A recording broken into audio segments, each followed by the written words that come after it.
Hey there, I'm Lee Ullman here with some big news from the National Young Farmers Coalition. We're partnering with Heritage Radio Network on a special season of The Farm Report. It's all about what's happening with the Farm Bill and how it impacts farmers and eaters. I am growing diversified vegetables on land that's been in our family for 150 years. And so with the pandemic, gentrification, property values going up, we had to sell the land and we lost it. Join us as we uncover the untold stories behind this massive piece of legislation that shapes how we grow our food, what we eat, and so much more. The problems we have had, those are things that come from earlier Farm Bill and USDA policy, right? Like Earl Butts, get big or get out. You know, it's my responsibility to know not only what I'm eating, but then like how that all came to be. And realize like, wow, like this piece of legislation, all this money, like it's technically something that I support as a taxpayer. While Congress debates the next Farm Bill, this is not just an invitation to listen. It's a call to action. Be part of the conversation. Subscribe to the Farm Report on Heritage Radio Network, wherever you listen to podcasts. You're listening to Heritage Radio Network. Since 2009, HRN podcasts have been exploring the wide world of food, beverage, and agriculture. Learn more at heritageradionetwork.org. This episode is brought to you by Roberta's, home of Heritage Radio Network for 10 years. Learn more about Roberta's at robertaspizza.com. We talk about food, we talk about music, with musical dudes, finger on the pulse, snacky tunes. Hello, welcome to Snacky Tunes. I'm your host, Aaron Bresnitz. Thank you to everyone who subscribed to the very first issue of the Snacky Tunes newsletter. We are excited for the support, and the goal is to come out with a new issue every other week. And if you want to sign up, just go to snackytunes.substack.com. This week, I'm going from deep east side to deep west side to chat with Zarah, the new-ish executive chef over at one of our favorite restaurants, Rustic Canyon. She talks about cooking dinner for her family as a teenager, the first time she met Chef Jeremy Fox, and her time as a self-proclaimed Seattle pizza rat. Then we head into the archives, into 2018, for an experimental performance from Coleman Zurkowski, which was recorded live at Dangerbird Records Studios in Silver Lake. He plays some songs off his debut album, Zero, and chats about how he made a name for himself, working with such brands as Netflix, Toyota, and LeBron James' uninterrupted documentary series. So please sit back, relax, and enjoy Snacky Tunes here on Heritage Radio Network.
Zarah, thank you so much for taking time to chat with us and taking time out of your schedule.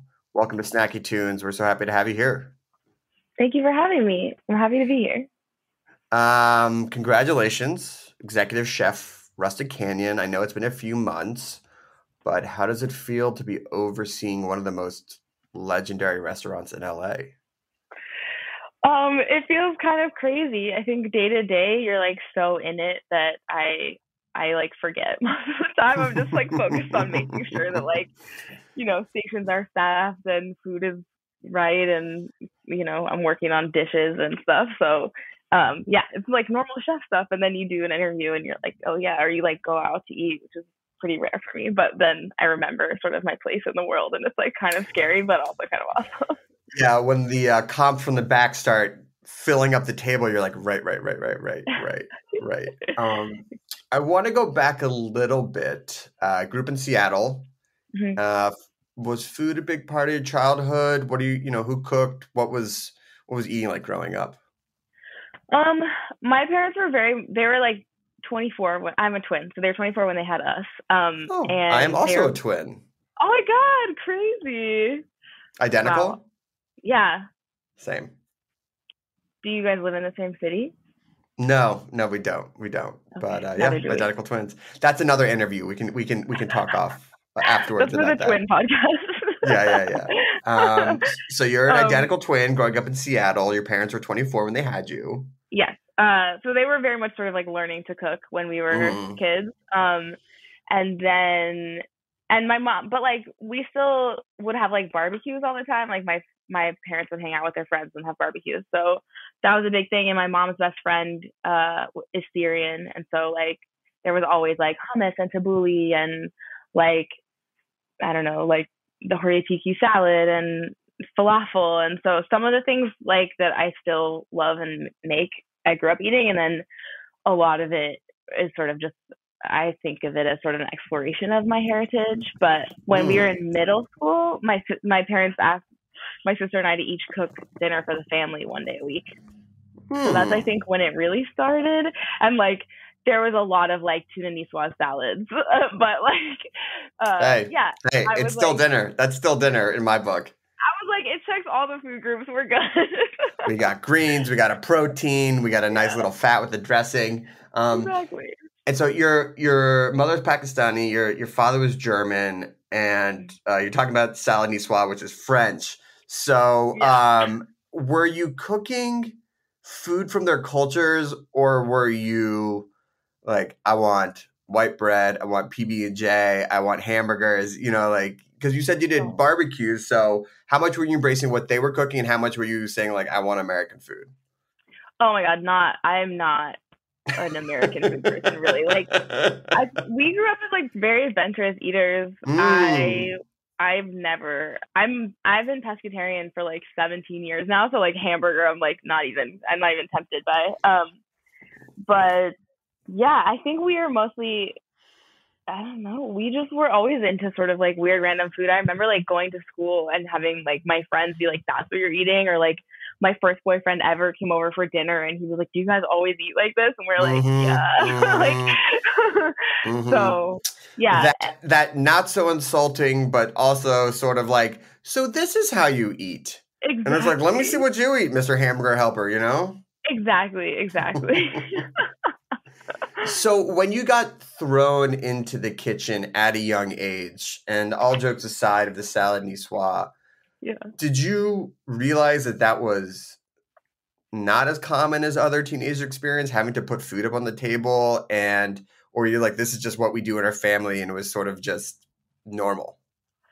I feel like it was sort of normal. I think my parents were always like, I don't care what so-and-so is doing, this is what we're doing. And so that's just what we did. And I really didn't think about this until a couple years ago, because like I've gotten the question of like, how did you get into cooking? Like, sure, decent amount.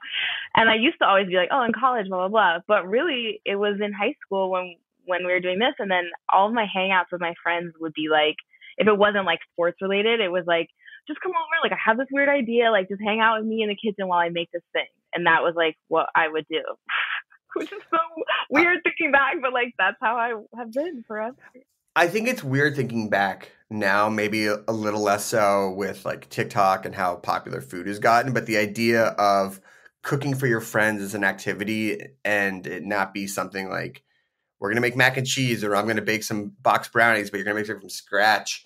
Yeah. You start to see how that's fundamental because you started working in kitchens as a teenager, right? Yeah. So did you get that bug where you're like, oh, like I'm missing at home? Like I'm like, this is great, mom and dad, but I got more chops than, Friday night, nice piece of fish. Yeah. I mean, I remember getting mad at my mom once because she made this like Moroccan like tagine, and I was like such a brat, and I was like, there's not enough vegetables. Oh yeah. The classic and I was like, teenager fight of not enough vegetables in the tagine. Tale as old as time. What a cliche. Yeah. Yeah. But I didn't even think about it like that because I think, like you said, because there wasn't like TikTok and even Instagram back then. So I was just like in my own little, I don't know, world. But it's one thing to cook for your parents at home and your sister, and it's another thing to get into the kitchen, especially at such a young age. And you always have to get your parents' approval. Oh, I don't know what labor laws were like in Seattle at the time, but assuming your parents had to sign off on that, what made you make that jump? And I'm not, because that's not even like I'm going to be a professional chef, or maybe you were already thinking about that. Oh my God, definitely not. I was not thinking about that. I think it was really like my parents always pushed us to like have a job. Like we always were like in school and doing sports and playing music and like, you should probably have a job. And I wasn't like the biggest fan of babysitting. So Sure. My mom also had a friend who had this little Moroccan cafe down the street called Treed, and I started there as a dishwasher at like 13. And I would like go in and wash dishes and like bus tables basically, and then walk home with like a wad of cash in my pocket. And I was like, it was hard. I mean, she was like this really intense Moroccan lady who would like make me chop onions, and I'd be like crying, and I was like, I don't like this. and then I don't know, there's something about it once you get, because it was so small, and there wasn't the sort of like camaraderie that we think of when we think of kitchens.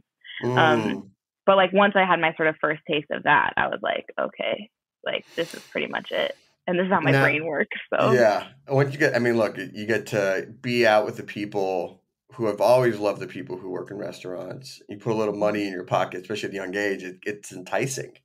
Oh, totally.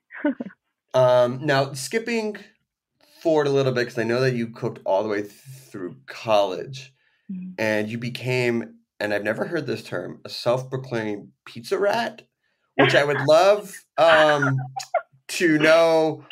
How does one become one, and what is one? Oh man. Well, this was like in college. I was working at this like wood-fired pizza place that did like farmers markets and catering, really. And I feel like it's like this subsect within the like industry that's just like pizza rat. Like yeah. Okay. Like I don't know. I just feel like it's very much a snapshot of my youth of like biking everywhere and like going to shows and like sneaking into bars and like being covered in flour and just like you're just kind of, I mean, I still sort of identify as a dirtbag, but like pizza is such a like, it's sort of like this focused field, but it's also so sort of like punk rock at the same time. How much cheap American light beer were you crushing at this time? Oh my God. I not really. I was like into sours. Seattle, like, I don't know. It's a pizza rat with a refined palate. Yes. We're not going to we will not be drinking that swill. Yeah. What has kept you in the profession this so long? Because I mean, look, it's, and we're going to get to Rustic Canyon in a little bit, but you're going on, decades plus, starting at a young age. Most time people like they burn out or they find a different thing. Is it the people, the stories, like the system? Like what is it that keeps you in? I think the older I get in the industry, the more it's about community and like less about honestly anything else. I think that that's the most beautiful thing. And especially coming out of the pandemic, like from the operations in the backside of it to like what restaurants are from like a diner perspective, I think it's such an important part of our human lives, kind of. And so that's what I love about it. And there are moments when you're like, you know, racing through the kitchen, like yelling in Spanish, and the music is on, and it's just like, I mean, obviously there's adrenaline there, right? But like, you're alive. It's yeah, alive. you're alive. Yeah. And then when someone like asks to meet me or whatever, and I get to come back into the kitchen and be like, compliments, they said this nice thing. I'm like, this is the result of an effort by a lot of people, and I think that's really beautiful. It's beautiful. No, I love it. I love it. All right, we're gonna take a quick musical break, and then we're gonna talk about your kismet-like meeting with Jeremy Fox, and then winding up your way to LA and East Side versus West Side and cooking for the people who live across town. We have a song from the archives here on Snacky Tunes on Heritage Radio Network.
Welcome back to Snacky Tunes. We're with Zarah Khan, executive chef of Rustic Canyon, and you graduated college. You're pizza ratting around town with a refined palate. All due respect. But you're also working in a lot of incredible Seattle restaurants, and you're super deep in the scene. And I think as far as cities that have good relationships with their farmers and have sort of a kinship to LA and like the West Side, Seattle is definitely one of them. What was the scene like, and when did you start gravitating to or actively like farm to table or working with purveyors, like that type of cooking versus just, you know, a different type of high-end type of restaurant style? Well, when I graduated college, I was like, cool, I've like checked that box and like, here I go. And I started working at Hot Cakes, which Autumn Martin owned. I think she sold it now. She has Frankie and Joe's, which is like a vegan ice cream spot. So I was like in pastry, and her sourcing has just always been impeccable. She like cares about all the things that I care about. And so that was like very informative. And you kind of sometimes like don't realize how good you have it until you leave, and then you like stodge around and you're like, oh, people don't care about this. Like, how could you not care about organic cane sugar or like whatever? So, and she got her start like doing that at farmers markets. So that was sort of where it began. And then I left there and was at Poppy with Jerry Tronfeld, who like is a legend and who obviously also cared a lot about sourcing. And I think just coming from like my environmental studies and like ecosystem resource management background in college, I like always cared about that. And I feel very like lucky that I've been able to sort of like carve this path for myself where I was able to source the way that I wanted to, or that I felt passionately about. So obviously you need to work at a restaurant that also wants to make that investment because it is a lot of work. It's a lot of work, and in some ways it's gotten easier and it's more accepted. And when you have a community that buys into that eats there, they're like willing to pay a little bit more or know that like, sorry, just no tomatoes tonight. I don't know what to tell you because it's, not the right season. Yeah. How did you start finding the restaurants, or did you start thinking about actively searching out the places you wanted to work, or even start running kitchens? Did you have to say no to some places that weren't up to what you wanted to do food wise? I don't really think I said, well, I think I just really like dug into the places that I wanted to be at and like made a spot for myself there. Yeah. I mean, when I was at London Plain, I started there and I was like farming part-time and line cooking part-time, and I was like, okay, wait, that's too much manual labor. Like, I need to choose one. But yeah, I've always just sort of like picked a spot and been like, that's the place where, there's like a level of respect that I have for those places that I've worked going in. I would never really, I'm like one of those people who's like, my soul will like die. I can't work at a place or cook food that I don't believe in. So yeah. Yeah. Now, it was also during this time when you're still in Seattle that you met Chef Jeremy Fox of Rustic Canyon. What was the first meeting like? Were you like, I'm going to follow you? What do you remember of your first interaction? How did you two meet? Well, I had obviously idolized him for a long time, and my GM in Seattle had known him from when they were both working in the Bay. And I was a sous chef at the time, and I remember I was really pissed in this moment. We had done this like dinner and the pastry chef. Anyway, I was pissed in this moment, and my GM was like, I don't want to talk about shit. My GM was like, just check your email. And I was like, okay, fine. And I checked it, and there was this like beautiful email from Chef Fox being like, Yasu introduced, like, sent this email and like, you're welcome to come stage at Rustic anytime. And I was like, oh, holy shit, I'm still mad about this thing, but like, thank you. Yeah. But silver lining, I'm still mad. Yeah, but yeah. Exactly. And so I flew down on like my birthday, my 30th birthday, to stage at Rustic Canyon, and Chef Fox was at Birdie's because he had just opened Birdie G's, and I flew in and had dinner there with my friend, and he was like running the pass like from the outside, and I was like, oh my god, like there he is, like and I like didn't say anything until after our meal because I was just like too nervous, and I don't know, and he was like, I wish you had told me sooner, I would have like sent more stuff, and I was like, no, like no, it's fine. Yeah. So I like, that was a really brief meeting, and then I like spent 2 days staging at Rustic and then flew home. So you eventually made your way to LA and started working on the east side, deep in the heart of Silver Lake at Botanica, which for anyone who lives here is like one of the new, hipper, always packed eateries / marketplaces. How did you wind up there? And then now that you're coming to a different city, but also an established restaurant, how'd you put your own spin on it, but keeping the regulars coming in? Well, I ended up there because I had eaten lunch there on the trip that I had staged at Rustic at. And I was like, okay, like, this is sick. My friend Emily, who's a chef up in Seattle, is like friends with one of the owners. So I'd like known about it, and I was like, I want to check this place out. And I just thought it was like excellent and beautiful. And so I ended up there, and I moved down March 8th of 2020. And I was like, do I still have a job? Like, what? Oh my gosh. Yeah. And I think I feel really weirdly fortunate because like that place was like 7 days a week, lunch and dinner. And then I started, and it was pandemic, and it was like only market, and then only dinner, and then like only takeout, it was like this whole dance we all did.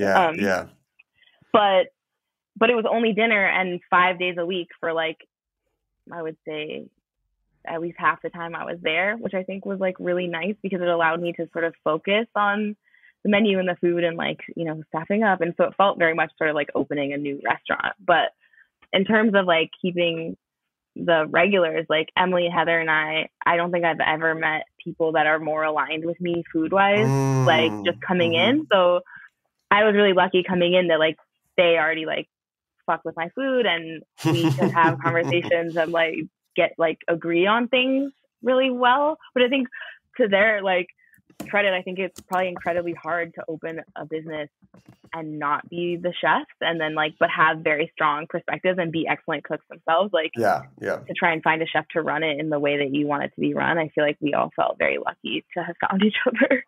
Yeah, especially during, you know, such a, I don't even know what the words are anymore. Just like the craziest time, and the restaurant industry changing as a whole, and you know, so many great spots just closed forever, not for anything other than just being such a tenuous business. Totally. So you're cooking there, and what in the back of your mind kept Rustic Canyon on the burner? How did that keep percolating, if you will? Well, I wasn't even really thinking about it. So when we started to staff up again at Botanica, I always call it Boti, so I just stopped myself at Boti. I was just struggling. I was like going through a lot personally and trying to staff up and having a hard time. And so I just reached out to Chef Fox and one of my other friends in Seattle who's a chef, just to ask for like leadership advice. And Chef Fox wrote me back this like beautiful, I don't know, like DM, and it was like really kind and like took the time. And then was also like, I've been wanting to come in and eat your food for my birthday. Like, can you make me a reservation? And I was like, yeah. So then he and Rachel, his wife, came in for his birthday, and he loved everything and like blew me up on Instagram, which was very nice. And then they came in again, like, I don't know, a month or so later. And then we did an event together for like Resi and Amex, which was crazy. And then, and so we were like in touch. And then he literally just called me up one day and was like, I wanted to run something by you. And I like, in my weird head, I was like, we both love Astro Diner. Like, he's gonna ask me to take over Astro Diner with him. I don't know. And he was by the way, not the worst thing in the world. No, I was like, I don't know why I thought that, but but he was like, Andy's moving on, and you're the first person I thought of, and what do you think? And I was like, what? What? Yeah. Did you say what? You're like, what was? Because most people don't get asked to take over or be handed the keys to keep stewarding it. In that moment, what did you feel? What were you thinking? Like, honestly, and like I said this to Chef Fox, I was like, I had just gotten my team at Botanica to I really was like, everyone's solid, and like I really loved everyone who was there, and like my sous chef who's like with me at Rustic was with me there, and I was like, why would I leave? Like, I have, it's like so good. It's like always when something is like so good and it's like running smoothly and blah, blah, blah. And it was really an incredibly hard, like, thing to leave that team, because I wasn't looking to leave at all. No. But then it's like, it sinks in and you're like, oh, holy shit. Like, Jerry Fox has asked me to do this thing. Like, I'm not going to say no. Like, No, you're not. So, as the executive chef, you're coming in, and you know they're obviously staples at Rustic Canyon, but you need to always keep adding and improving, but you can't have people who've been coming there for over a decade and not get the Pizzole. You know what I mean, or something that they consider to themselves untouchable, as in it can never be removed from the menu. So how did you balance keeping the ship going, making your own thing, versus adding your own take on it? And did you see a difference in the same way coming from Botanica with the East Side Silver Lake diners and like the West Side Santa Monica diners? Oh my God, no, they're so different. I mean, I think definitely like Botanica is a different platform for sure. And like the food they were doing was already much more in line with my food in a way, like in terms of style. Sourcing, obviously, at the two of them is the same level of consideration and responsibility, I guess. yeah, I mean, like Andy's style is so different than mine, and yeah, so it was a little bit of a slow thing. Like I remember like the first couple weeks, Chef Fox was like, "Are you happy with the plating of this stuff?" And I was like, "This isn't." Like I was like, "This isn't." It's so weird to come in and be like, "I'm running expo on this food that's not mine." Like, Yeah. you just hit the ground running. And I was like, I've never done that. I've never like taken over a restaurant like at full speed from like coming in. So I was like, I don't know, like not really, but like it's not my food yet. Yeah, it's not my plate. Yeah, but then you just sort of start slowly, and like you sort of like attack the weak points in my like I don't want to say weak points, but just like the points that are not people's like staple things. Like it's taken me a minute to like change the pasta, and then I just recently had a conversation with Josh, the owner, and he was like, "You don't have to have a pasta on the menu, but like first I needed to like change the ranking because pasta was like #1 seller every fucking day, and now it's not because like sweet potatoes have like upstaged it." Oh so, like, man, what a rivalry! The rivalry is tails all the time. Yeah. Carb rivalry. Yeah. It's sort of like you have to build a leg before you take the other leg out. So it's a bit of a puzzle piece. And sometimes it's like stressful because you're like, I want to change this thing, but like 3 other things have to change for that to make sense. So it's really just like, yeah, you're sort of Tetrising the menu a bit. And especially like for my style of food coming into Rustic, like you sort of have to like be a little gentle and like let people get comfortable with you a bit. But then there's also part of me that's just like, let's just fucking kick the door down. Like, let's go. So have you settled in? Do you feel a few months in now that you've gone that you're like, I feel good. I feel that this was the right decision. Yeah. I think that point probably came like honestly a month ago where like, I think I was able to lift my head up and be like, okay. And then probably like a week or two later, my sous chef was also feeling the same way. And I definitely came out of it a little bit first. And now we had this moment like this week where he found this menu from October 29th, which was our 4th day there. And we had one dish on the menu. And we were like, holy shit, that feels like a year ago. Like that was so intense. And like, like the whole team flipped and now it's all like our team, and I redesigned the menu and like formatting wise and all. There's like the beets and berries is still on the menu. I changed it a tiny bit. But everything else except for the honeycomb and like the lavender almonds obviously is mine. And so that feels cool. And just like the amount of energy it took to like put my first thing on the menu versus like now when things are like, in flow is like, yeah, it feels good. And there's still like obviously so much more that I want to do. And how have the regulars reacted and embraced it? Or some people have been like, where's my pasta? Pasta's still there, it's just different. But good, I think there's like, it's a much sort of, Santa Monica is definitely a different crowd. The median age is definitely older than it is on the east side over there. But I think for the most part, people have been really about it I feel like every night I'm like, tell me the feedback. And like, sometimes you get somebody that like doesn't like something, but for the most part, people like it. And I'm hoping that the clientele continues to like shift and, cause it's kind of like, you have to do you, and the people who are into it will come. And if they're not, then they won't come. But like, all you can do as a creative person is like put pieces of yourself out there. You can't like perform for people something that's not you. So I'm just like, if I fuck with it and the team is excited, then the people who fuck with it will come. And I'm not so worried about like trying to please everybody. No. I mean, how can you? So before we go, I want to touch on one last thing you're working on, because festival season is here in LA. And I know you're going to be heading out to the desert, aka Coachella. Which weekend are you going out for Outstanding in the Field? It's this coming Friday. Okay, so this is going to air the Sunday after you've done the event, because we're talking on the Monday before. Okay. It's a great event. I've done the long table out in the field. Very weird to like come off out of a tent and be like, I'm going to go have a tasting menu. Yeah. But it was awesome. I was like, oh great, not like another slice of spicy pie. How are you prepping? What are you cooking? Have you ever done anything like this at a music festival before? Oh my God, no, never. Chef Fox is like, this is my nightmare. And I'm like, it's going to be an adventure. It's going to be lit, Chef Fox. He's not coming. Like, I'm sure he's very stoked. He's not have to be there.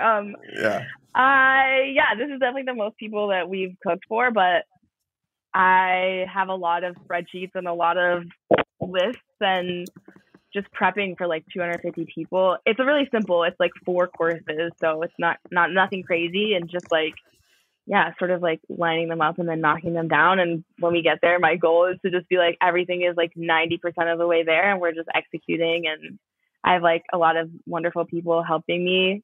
So I'm very like honored that they wanted to come and take the time and do this. And it should just be like fun and like nourishing and healthy. Yeah. I mean, look, if there's one thing that people need during festival weekend, it's some vegetables. Like put some nutrients in that body that isn't like a added flavor to White Claw. Oh my God, never have I ever had White Claw. I know, you and me both, but that's, oh man. Well, listen, Zarah, I cannot thank you enough. If people want to come check out what you're doing and fuck with your food, where can they go? How can they get a seat at the table? I think it's like through the Outstanding in the Field website. There's a link to it, and it'll be at the VIP like Rose Garden on Friday, the 14th. Nice. And if people want to come by the restaurant, how do they get a table? Book through Resi. It's, Rustic Canyon, Santa Monica. Make the trek to the west side if you live on the east side. Yeah. It's worth the 7 trek. days a week. Always worth the trek. Well, thank you so much. Thanks to Lisa as well for setting this up, and congratulations on everything. We have a song from the archives and then a live performance here on Snacky Tunes on Heritage Radio Network.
This episode is brought to you by Roberta's, home of Heritage Radio Network for 10 years.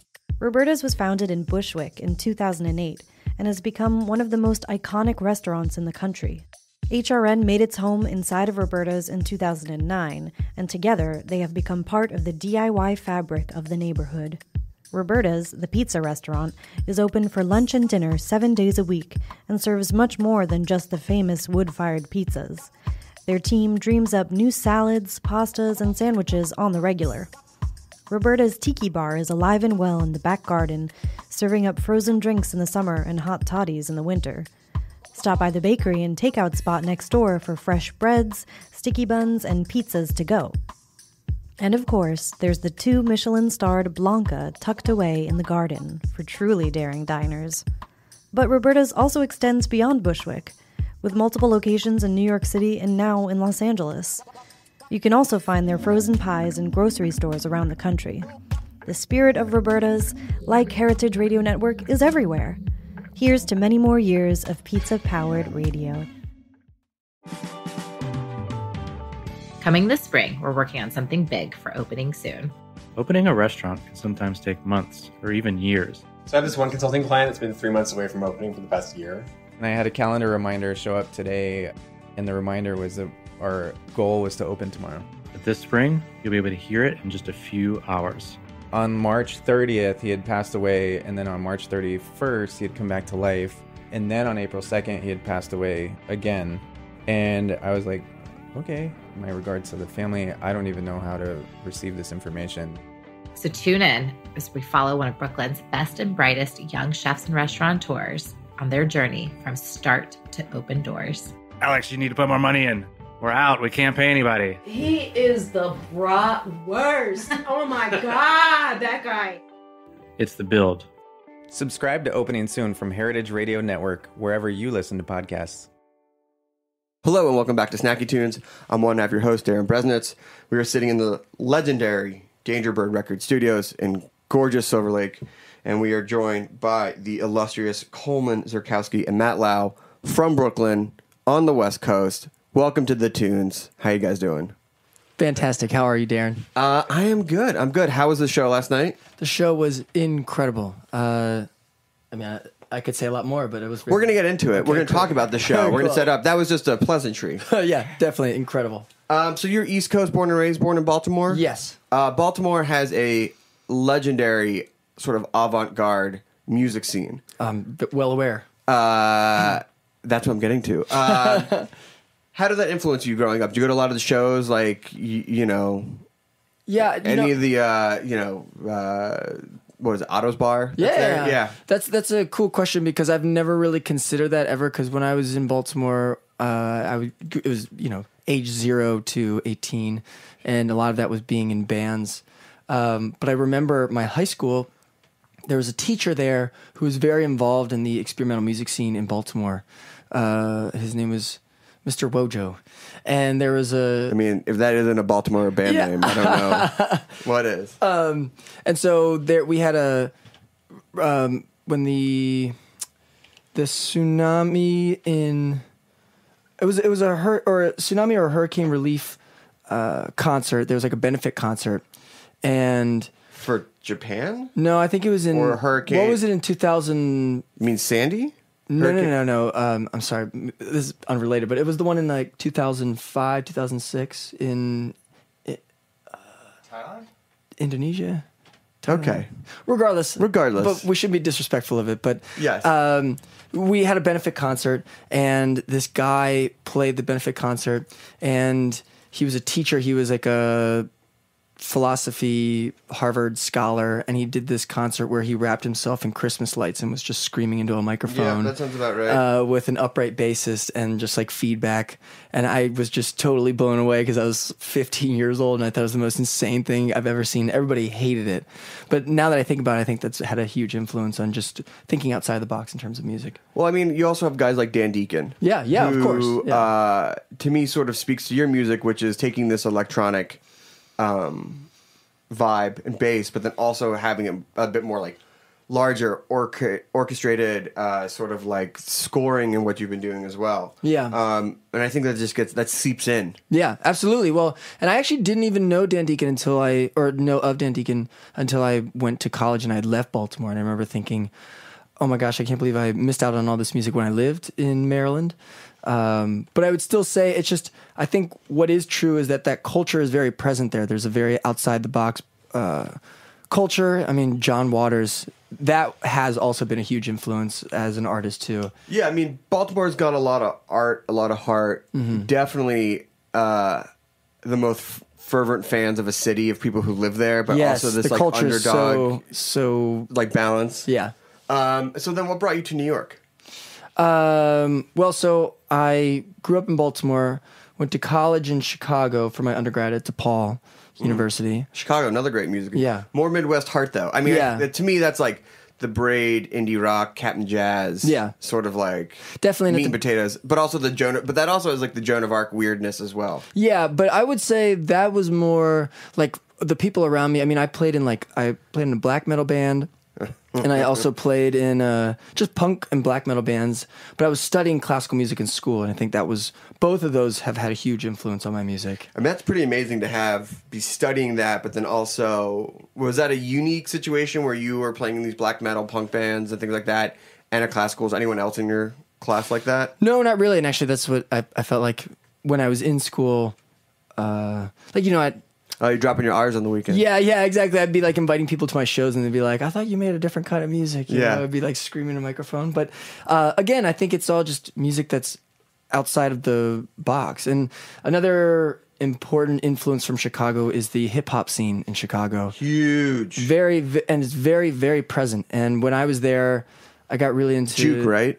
Juke and footwork. Yeah. But again, I got into that after I left Chicago, and I was like, I can't believe I didn't know this in Chicago. They're like, oh, you went to these shows. You're like, if you can't check, then yes. Yeah, exactly. But also, Baltimore and Chicago, two great food cities. Exactly. I was going to get to that too. So, if we're going to talk about food, especially on the show, I mean, Baltimore, the food there is like, every time anybody's like, oh, you're from Baltimore, I just say Old Bay. And then they're like, oh my gosh, I love I mean, Old one Bay. of the best meals I've ever had. The crabs.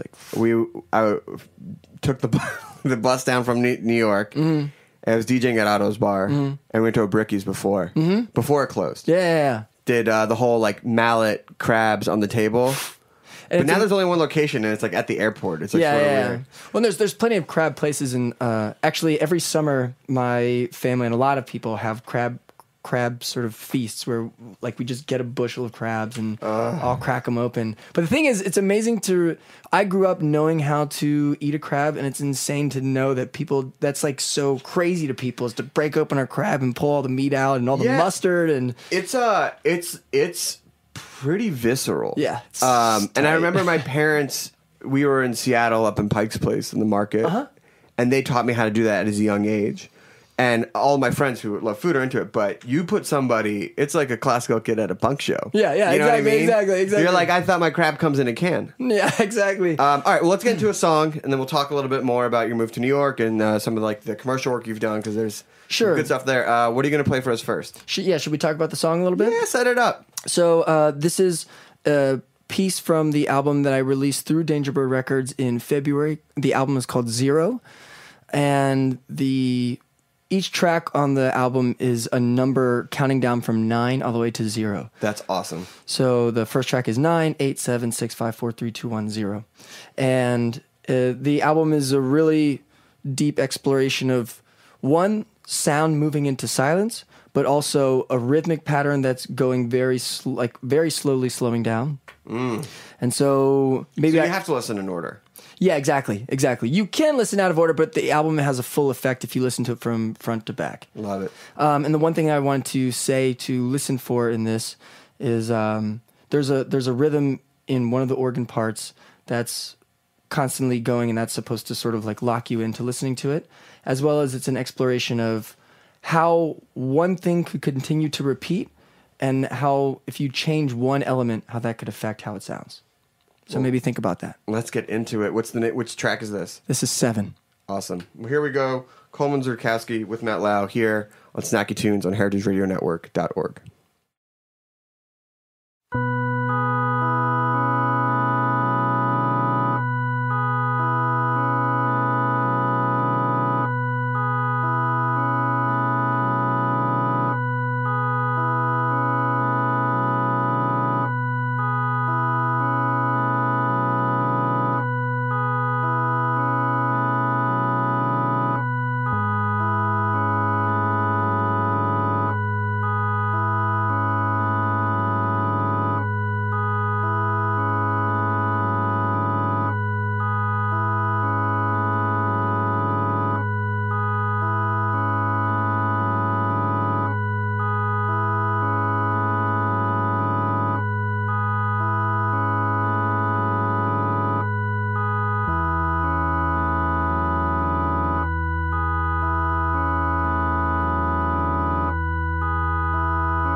Awesome.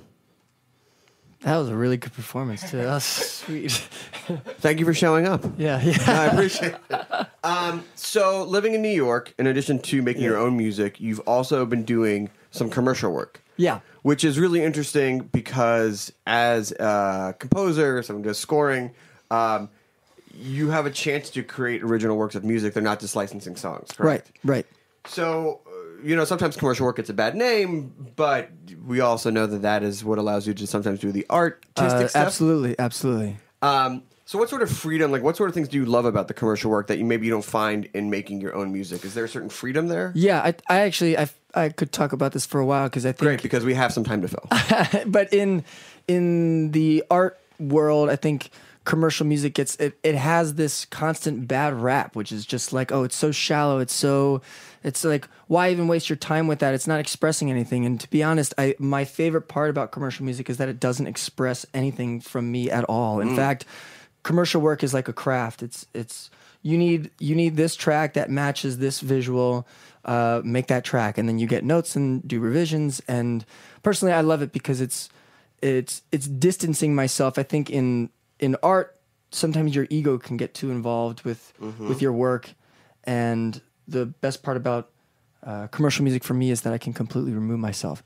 And there have been many, many times when I've had commercials, and the thing about commercial work, particularly like advertisement, it has to be done like within I've done gigs where like they called me at 11 p.m. and they need a track by 8 a.m. tomorrow, and I have to write Put the coffee on, right? Yeah, exactly. I have to write 3 to 5 tracks by 8 a.m., which is typical. That's actually very standard. And sometimes if I'm forced into a situation where I have to write music, it gets the wheels turning in a way that, like, if I was just sitting at the piano waiting for inspiration, wouldn't happen in the same way. Like, there's no way if you were working on your own project, you would be like, I'm going to start at 11. Right. Stay up till 8. Right. Crank out 5 songs. Exactly. No way. And it's like, because that pressure, but again, I feel like the brain works where it's like, you're still using the same tools, but you're just not expressing yourself creatively, which is another element of the brain, I would imagine. And so, like I said, it just gets the wheels turning, and I love it. I think it's a blast. Now, you got to work on a Three Musketeers commercial. Oh yeah, that's one of my top singles. Yeah, number 1. Yeah, I think the Toyota one's the number 1. That Three Musketeers thing. It's a good track, though. Put a couple of rooms in this house. No, that one. It's not that it really paid well, but it was just I was so proud of it. Like that was I wish everybody could see when I was writing that in my bedroom. It's like, were you eating the 3? Did you like go out to like the bodega and get a couple? I wish for inspiration. No, not quite. So it's a good track, though. It is a good track. It's a good. The next. First it's called Winter Morning, by the way. The track. First single off. Do you get to name them? Yeah, you have to. They always have to be sort of like cheesy names that imply the emotion of the. So anytime I write it, I just think of the first thing, and I was like, Winter Morning. Right. So like when it gets nominated, they see the name and they're like, oh my God, like what a perfect so track. Beautiful. So what would you say to someone, because it seems like you're very comfortable in commercial work. Yeah. Like maybe framing it as like a way to support the artistic work. Like, absolutely. What advice would you give to someone who is like, hey, first off, lucky enough to get that phone call at 11 p.m. Right, you know what exactly. I mean? Like, it's hard enough to get that type of work. So, like, what would you say to someone? I think my entry into that is actually pretty valuable, like, as a story. I went to school at Cal Arts for my master's degree. Mm-hmm. And the reason I came out here was I was interested in 2 things. I was interested in experimental and classical music, as well as breaking into the film and commercial world. And in my second year, I started doing internships for a lot of music houses, and things weren't really going well for me. I did 3 internships that were just completely dead ends, and one of them, I won't say which, but one of them I was sexually harassed at. And really, yeah, that's a juicy story. I don't know if it's appropriate for the podcast. We can get into it later. But anyway, just a very, very terrible experience to the point where I never actually felt like I wanted to do music for any sort of profit again, and I didn't feel like music was a career after that. And so I got into restaurants, and I was like a busboy, and I got fired from a restaurant for eating a Brussels sprout. And then I got fired from a coffee shop job because I wouldn't wash my shirt. I had coffee stains all over it. I wore it every day. Wow. And they let me go, and they said, honestly, the reason we let you go is because you didn't wash your shirt. But I can't blame them. You know, that's probably me being irresponsible. That is your line in the sand. It's an odd line, but it's your line. So who am I to judge? Yeah. So it's like, I'm talking about all these places that let me go. Maybe it's a me issue, not an everybody else issue. But anyway, after that, everything sort of coalesced. There was this commercial editing company that I had always wanted to work for, and I had a friend that worked for them. I had one interview with them, and then I had read on Forbes.com. I don't know if you know Forbes. Oh, yeah. But Forbes.com said, if you want to get a job, you need to be persistent. So I kind of took that to the next level, and I emailed them once a month for 9 months. And I said, like, hey, is there still a job open? Hey, how are you? There was one I was like, hey, I hope you guys are like, I talked about the Super Bowl. But then they weren't responding. So I felt I had this like liberty to start making them a little more interesting.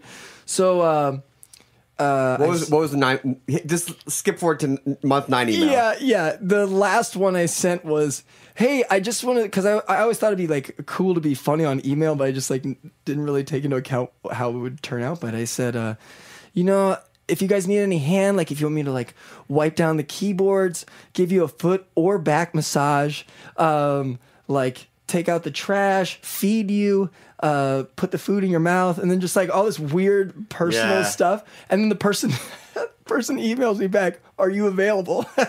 And then so I ended up going in for an interview, and they're like, honestly, you just seem like such a like weird, like cool person that we wanted you to work with us. And like, we just thought you were really funny.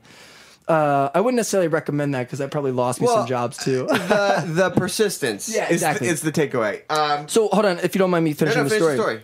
So I go in for an interview. I start out as the coffee guy, and it was actually kind of rough at first because I have a master's degree in music, and here I am serving coffee to advertising clients, and I felt very undervalued and just lame. I'm in there like, I got your cappuccinos, but it's very typical for Los Angeles to be doing this, So I'm doing this every day, and then there was this one commercial, and I kept being like, I do music. I would love to do music. And they're like, well, we don't need music. We're an editing company. We don't need music. Mm-hmm. They're a video editing company. So I walked into this room, and I said, I drop off the coffees, and I'm about to walk out, and I hear this guy. He's one of the advertising clients. He said, I just wish there was somebody that could write this track, but like do it for cheap. Oh my God! There's your Hollywood moment. Exactly. I was like, this is it, So I turn around and I was like, I could write the track. I write music. They're like, no, I'm sorry, we need a professional. And I walk out of there, and this woman, no. Yeah. Well, I walk out and I remember exactly. I was washing the dishes, and I was like, it's really not going to turn out well for me. I'm thinking to myself, like, here I am. I just put myself out there, and it's just never going to happen. And a guy comes out of the room, and he's like, you have your master's in music, right? And I was like, yeah. And he's like, I mean, why not give you a shot? It's like you could do this, and if we could do it for cheap, we'll do it for cheap, but if you want to write something, like, we have nothing to lose. So I was like, okay. And it ended up being they wanted a Bernard Herrmann track. You know Bernard Herrmann? Mm-mm. He did all the music for Alfred Hitchcock's films, and I love his music. And everything had been leading up to me preparing for this moment, so I took it home, and I got home at 8 p.m. that night, and I delivered the track. It was a 30-second track for an NBC commercial the next morning. Totally just knocked it out of the park. Like I put my whole life in that thing. Is that the CISA stuff? Yeah. And so I brought it into work the next day, and they were just completely floored. I wasn't in the room, but I was told from multiple people that people's mouths just dropped. And it's because it's like, that's what I do, and it's like, I believe if you get yourself in an element where you do what you enjoy doing and have fun, then people respond to that. I'm just going to say this because it needs to be on the record. Hands down, one of the most inspirational stories I've heard on this radio show. Oh, cool. The emails, the persistence, the putting yourself out there. Yeah.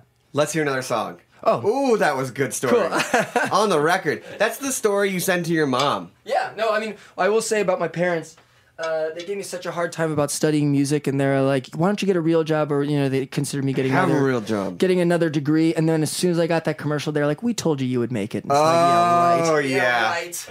Yeah, well, we got some words for off the air. So what do we got now? So, not to say I love my parents, by the way. Oh my God, of course. I love my parents too. This is another track from Zero. It's a percussion piece. And same idea is to think about rhythm changing. Okay, and what's the title? Which track? Oh, I'm sorry, it's 5. Perfect. All right, here we go.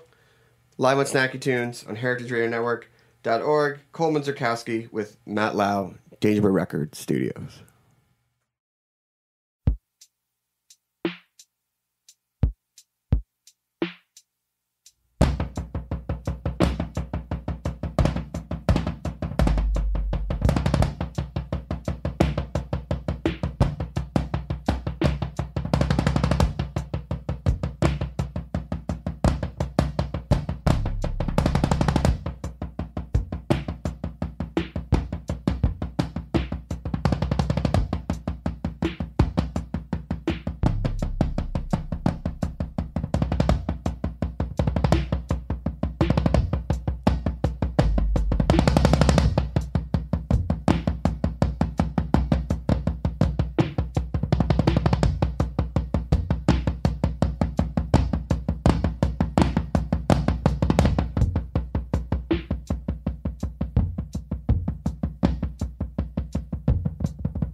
Yeah.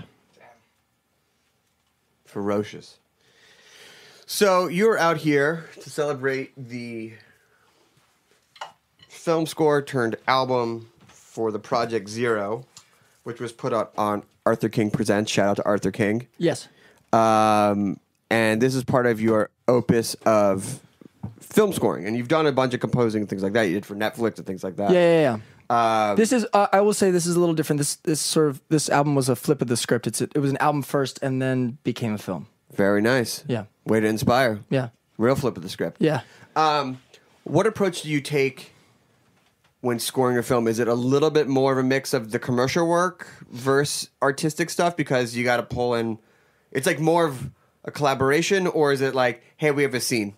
Well, actually, that's why I made Zero. Is that as much as filmmakers, film is much more of a creative realm than commercial work. Like commercial is very much like a craft. Yeah. No film's exactly 30 seconds. Yeah, exactly. Although one could say that commercials are mini films. There are people that believe that. Yeah, But films are, there's a lot more creative freedom, but people never seemed, at least with music, a lot of filmmakers I found in my experience never take the liberty to have it be as collaborative, because a lot of filmmakers have a vision, they want to see that vision, and so a lot of films that I've done will be like, hey, I want this song from this movie, and I want that song, and I want that song, but I can't buy them. Can you make something that sounds like them? Or it'll be a scene that's like, I want this emotion, I want this feeling. But a lot of it is like reference tracks. And so what I wanted to do is I wanted to make something where film and music were on the same plane, where it was much more of a collaborative thing, but also like the billing is the same. It's not, because film, it's always the director is the main person. Sure. A Wes Anderson film, a Gus Van Sant film. But I wanted this to be director of Godzilla. What's that? Terrible joke. But I wanted this to be something where composer and filmmaker are on complete equal plane, and you're experiencing film and music all at once instead of just, because most of the time in film too, it's like there's a visual and music is enhancing the visual. Sure. And I wanted this to be an experience you get all at once. But I mean, I feel like some of the best films, the music just elevates it to a whole other level. Yeah. I mean, I would say the best scenes and movies, it goes without saying, or needs to be said, I would then. Yeah. They have the best soundtracks. Well, and I'm sure a lot would agree with this, but a huge inspiration for me musically has been 2001: Space Odyssey as a film. Oh, yeah. I mean, the last sequence of that film, I saw that, and that was a big inspiration for Zero, is that you get to a point where you're just listening to music and looking at visuals. It's actually like totally what I wish Zero could do. And there's like no dialogue, there's no nothing for however long that end sequence is. It's like 15 minutes long. It's awesome. Yeah, which was revolutionary. Yeah. And so with the release of this, are you taking it out? Like, are you going to play it like sequentially, like 9 through 0 out as a show? Or like, how do you perform something that's written for the album? We're supposed to listen to it in a very specific way, and then translating it live. Well, so also making a film was a logistical thing too, because there's a lot of musicians involved in the album. There's probably like 20 musicians involved, and so I wanted to tour this thing, but I didn't know how to get 20 people, or I didn't have the money to afford 20 people to move around with me. So I made it into a film because that could be easily spread as far as possible. Of course. So this year, last night was actually the last show of this self-funded tour that I did, which I went to. Basically, I reached out to all my friends in as many cities as I knew, and some in Europe, some here, and just whenever I could afford a plane ticket, I would go, we would organize a show, and I would screen the film and usually do some sort of performance or just introducing the film. I feel like in art, people respond if they just know your personality, and a lot of it was just going out there and being like, hi, I'm Coleman Zurkowski. If you want to talk afterwards, we can, and then presenting the film, and it's had a really great impact, or not impact, but a really great result. And I think impact. Okay, I mean, undersell yourself. I mean, I just think a lot of good has come out of it. I.e., this Danger Bird thing. Yeah. And Danger Bird pushed me to do the live thing, which I was really originally against, but then it's been really great. Those guys are the kings of video and music. Yeah, and it's awesome. It's awesome. Well, I want to make sure we have enough time for one more song. But if people, I'm sorry for talking. Don't apologize. I love apologizing. Oh my God! Yeah, we definitely are. Have Hungarian background too. Apologize all the time. Are you a hypochondriac too? Not a hypochondriac, but a lot of things are my fault. Okay. Until they're not, then I'm like, it's your fault. So where can people enjoy the film? Where can people listen to the music? Where can people get the album? So the album is definitely available on Spotify, iTunes, and Amazon, and YouTube as well. And I just did a self-funded vinyl release of the album, but there's only 100 copies, and that's going to be available on my Bandcamp, colemanzurkowski.bandcamp.com, relatively soon. Awesome. So keep a lookout for that. But also, I'm trying to keep the film offline as long as possible until hopefully somebody else uploads it. I don't want to put it online. But if you purchase the vinyl, it comes with a DVD of the film. Beautiful. Yeah. And stay tuned for more Arthur King Presents, because they have some cool things in the pipeline. Definitely. What's the website? What's the Instagram? Where can people go to see you online? So ColemanZurkowski.com is the website. You want to spell that? ColemanZurkowski.com. Thank you. Thank you for that last part. Definitely. And then my Instagram is at DJ Versace, but Versace is spelled Versaci. Oh. Yeah. How'd you get that? When I actually lived in Los Angeles, I performed a lot of shows as DJ Versace. I thought it'd be funny if I moved to Los Angeles and became like a DJ named DJ Versace, and then I actually did it. But I'm kind of dropping that now, but it's still my Instagram name. Love it. Okay, great. Well, what's the last song we're going to hear? The last song is actually, I wanted to share a piece that's not from Zero. All good. I was originally going to share something from the upcoming album. I'm working on an upcoming album that hopefully will be available, not available, but be performing and sort of out in the world around January. And I thought that could be like a good lead-in, but you know what? I'm going to switch it up. I'm going to play something older. Ooh. This is a piece that I wrote in 2013 called Die von Blumen reich ich dir, which is the last line of a poem in German, and it's the last line is, "Those of flowers are for you." And I think what I want to say about this is I had written this a long time ago and then sort of didn't do anything with it, but I wrote it because I was really inspired by this pianist in the Netherlands named Dante Boone. And I wrote this piece and I said, hey, look, I wrote this piece inspired by your concert. And he tours a lot and he's a really good pianist. And he appreciated me being inspired by him so much that he performed it in Dusseldorf in 2016. And after that performance, he also performed another composer's piece who I became friends with in New York and is now Matt and I's boss. So this piece that I'm about to play is literally responsible for me surviving in New York right now. That's amazing. Well, Coleman, it's been great to hear your Darren, stories. it's been awesome. Thank you for having us on here. Thank you so much, Matt. You too, Dangerbird. Thank you as always. Thank you for listening to Snacky Tunes. We'll be back next week. Here we go. One last performance here on heritageradionetwork.org. Thank you, everybody. Enjoy.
We talk about food, we talk about music, with musical dudes.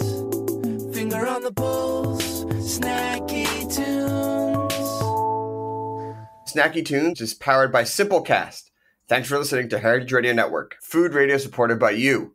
Keep in touch at heritageradionetwork.org/subscribe.